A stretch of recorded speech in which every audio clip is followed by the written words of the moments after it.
finish up the remaining serial bus setup values, which are specific to each bus type. The I2C bus type provides the 10-bit addressing option. Check this box if your bus supports 10-bit addressing mode. The GoLogicXL also supports power management and smart battery protocols for the I2C bus, as well as custom protocols, which were covered in the next video. The SPI bus provides the bus mode option to define how the clock signal is used to latch the data. See the online help for a table listing the behaviors of the SPI mode values. Unfortunately, SPI is not a strictly defined IEEE standard. Check the Use CS for packet framing box if the chip select signal is used for an active low packet frame indicator. Uncheck this option to use the signal as an active low chip select. The converted SPI values can be inverted using the invert data checkbox. The UART bus supports 3 different bit encoding options selected by that list box. The non-return to zero-level option, NRZ-Level, defines each bit by the logic level of the signal.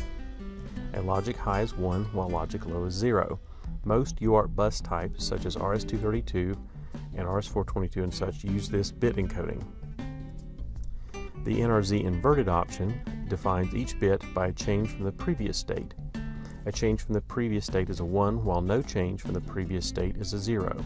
Finally, the NRZ-Space option also defines each bit as a change from the previous state, except opposite from the NRZ-Inverted option. No change from the previous state is a 1, and a change from the previous state is a 0. The UART bus type also supports a variety of stop and parity bit counts. And finally, the protocols, custom protocols, which are supported on the UART bus, will also be described in the next video. The raw bitstream bus type is intended as a generic serial bus you can define as needed. This bus type assumes a simple clock and data signal are used. The Start At option allows you to define where the serial bus conversion begins and synchronizes with the serial data you capture.